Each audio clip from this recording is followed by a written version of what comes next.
Hi, and welcome to Three Questions with. Got my longtime friend Jack Wang with us from Longhorn Financial. Good afternoon, Jack. Welcome to the show. Hey, Kevin, thanks for having me on. Love this format. It's quick, it's easy. It is. So, Jack, when should parents and students start thinking about the college process? We were joking a little bit before the show that it seems like some people wait to make sure they're going to graduate, and then they think, oh, hey, now I'm going to go on to college. Maybe a little earlier than that? Yeah, it's funny because you do want to make sure your kid's going to graduate. So just on the assumption that your kid's likely to graduate, most people would say about junior year. That's when visiting starts and everything else. Okay, what I would actually say is actually as early as freshman year. And so that, people say, oh my goodness, that's early. But really it's, if you can start eliminating schools, right? Like figuring out like, oh yeah, your kid really doesn't like big schools or really doesn't like small schools or whatever. Then by the time you get to junior year, instead of having 50 schools that you're thinking about, which is pretty typical, you might have already narrowed it down to like 10 good ones, right? So there's really no such thing as starting too early. But I wouldn't wait till junior year because then what happens is the pressure is really on, right? Because that's when everybody starts. So, Jack, I was thinking of you. Cheryl and I were out having lunch with my nephew. He's going into junior year. And, typical uncle and, what do you want to be when you grow up? Where do you want to go to college? And he's like, I don't know. I don't know what I want to do. I don't know where I want to go to school.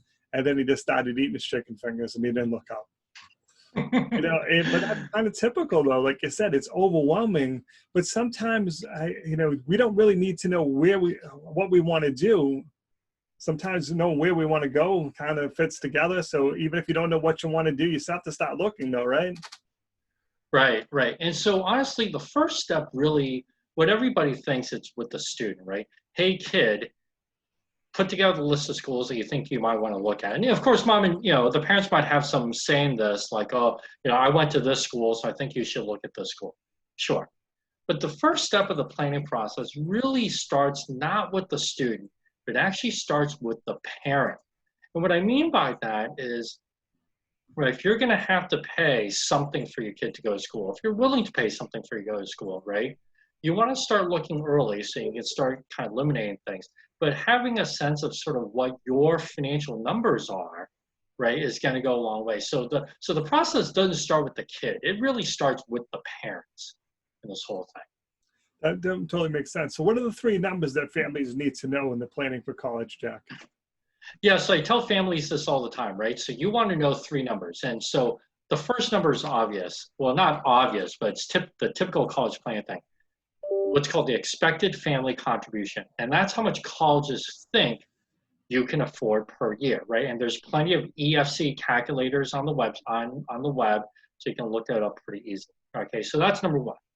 Okay, number two is you want to think about what you can actually afford, right? The colleges might think you can afford $50,000 a year, but you might be thinking, well, wait a second, I have credit card debt, I have a car loan, I want to take a vacation, I don't want to eat ramen noodles for the rest of my life, right? So I can only afford like $100 a year, right? Whatever that is, but you got to figure that out, right? So those two can be very different. And then the third number is what you're willing to afford or willing to pay, right? Because there are mechanisms where you can pay a lot more than you can technically afford by using loans. So the school might think one number, you might think a different number realistically, but then it's, oh, but my kid got into this school or this school, and I really do want to write that $80,000 check, but have to do it as a loan. So you want to figure those three numbers out so that you, your spouse, as applicable, and your child can set expectations so that you're not all crying about it later on. I think that you closed with a really good point of managing the expectations. We've talked about this in the past, Jack, where, you go into freshman year of high school and your parents tell you to, try really hard, do the best you can, and we'll pay for college. And come to find out, there you are, valedictorian every class. You did everything they asked you to, and you're looking at that, $80,000 a year school, and we're like, oh my God, I didn't realize Jack was going to do so well and cost me $300,000 to go to college. So managing those expectations helps, right? Yeah, absolutely. And what I hear is parents will say to their student, right, your job is to get the grades. Your job is to do well in school, right? Blah, blah, blah. And, the parents will figure out the money. And I had this happen to an old neighbor. So the kid did really well in school, kind of like you said, graduated near the top of their class. And the parents, what happened though was their intention originally was to be saving money all along. Well, as you know, life gets in the way, right? Stuff happens, car breaks down, need a new roof, whatever the case may be.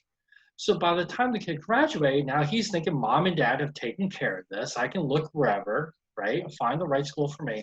And then mom and dad had to basically say, oops, sorry, we couldn't take care of this. So now instead of going to the dream school that you've always wanted, we're sending you to this other place because we didn't save a penny for you, right? And so that, I'm not blaming the parents per se, but that's still a tough conversation to have. Absolutely. So Jack, how can people reach out to you? How can they learn more, my friend? People can always get to me on my website at www.longhornfin.com, or they can email me at jack@longhornfin.com. Jack, appreciate you jumping on the show with us. And as always, thanks for being my friend. Thanks, Kevin.